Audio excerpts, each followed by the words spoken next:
Sony's killing it right now. When I reviewed the XB950 N1 headphones and the XB40 wireless speaker, I was blown away. I was so impressed, I decided to give the Sony XB20 a try. This is a small wireless speaker that goes up against the JBL Flip 4 and the UE Wonder Boom. So is the Sony XB20 worth the money? Let's find out. Don't forget to like, comment, and subscribe. So like most speakers in this category, the Sony XB20 comes in a few colorways: black, blue, gray, and red. They currently retail for $99 and they go on sale from time to time. If you want to pick this speaker up, I'll have links in the description below and I'll keep them updated so you can get the best deals possible. So packaging is pretty standard. You get the speaker and a micro USB cable for charging, but no wall wart. The XB20 is basically a smaller, rounder version of the XB40.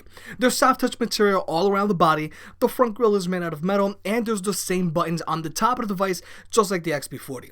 What makes the XB20 stand out in the $100 small speaker category is that it has a light up feature on the front of the device. But unlike the XB40, which can flash in multiple colors, the XB20 can only flash in one color.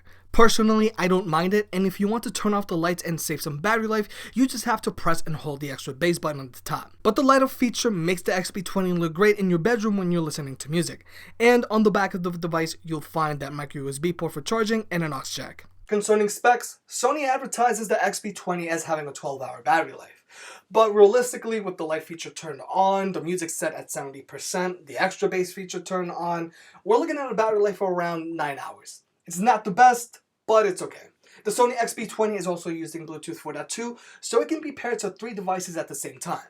So switching between your phone and your laptop like I do is super easy. It also has a range of around 40 feet, and I did notice the connection did struggle when there were multiple walls between the speaker and my phone. There's also an NFC touch point on the top of the device, so if you have an Android device, pairing is super easy. There's also an add button on the top of the device, so you can pair another Sony speaker together and get some stereo sound going. Or you can chain up to 10 Sony speakers together and get them all playing music at the same time. When it comes to sound quality, the XB20 sounds phenomenal for a small speaker. I actually think it sounds better than the JBL Flip 4. This speaker shoots the majority of its sound through the front of the device, but there is an opening on the back for the bass. So the XB20 sounds best when it's pointed towards you and against the wall. Just like the XB40, the soundstage is very wide and there's a lot of depth to the sound. The bass on this speaker is very punchy and the mids are very clear. The highs are also very clear, but if you crank the volume up on this speaker, the highs will tend to ring.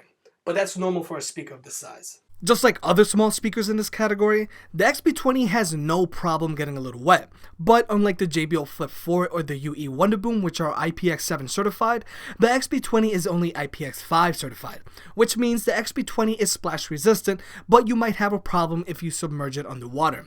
Perhaps the XB20 isn't fully waterproof because of that light up feature on the front. Sony also has an app to control your speaker called Music Center. It's gotten a little better over the past few weeks. Here you can do things like switch to source, group with other speakers, adjust the EQ, and select between different lighting modes. Personally, I like to keep on chill cause I feel the other modes are just a little too much. One downside about the app is that it doesn't tell you the speaker's current battery state on the front page. You have to go digging for that information in the settings menu. Sure, the speaker will verbally tell you its battery percentage if you press and hold the phone button, but I would much rather have a gauge on the speaker itself. Aside from the extra bass feature, the XB20 also has Clear Audio Plus. It might seem insignificant, but here's the thing. It is very hard to tell when the XB20 is streaming music wirelessly or through the aux jack, which means better sound quality overall. And there's also a microphone on board so you can take calls or talk to Siri from your XB20. Audio quality is decent at 5 feet, but you're better off taking your phone call directly from your phone. So what's the verdict on the Sony XB20? I really like it. It sounds great and the light feature is nice if you're into that. Sure, we're looking at a real-world battery life of 9 hours and it's only IPX5 certified, but the XB20 is great if you're looking for something for personal listening and if you're not going to be taking it with you all the time. It's great if it's going to live in your room.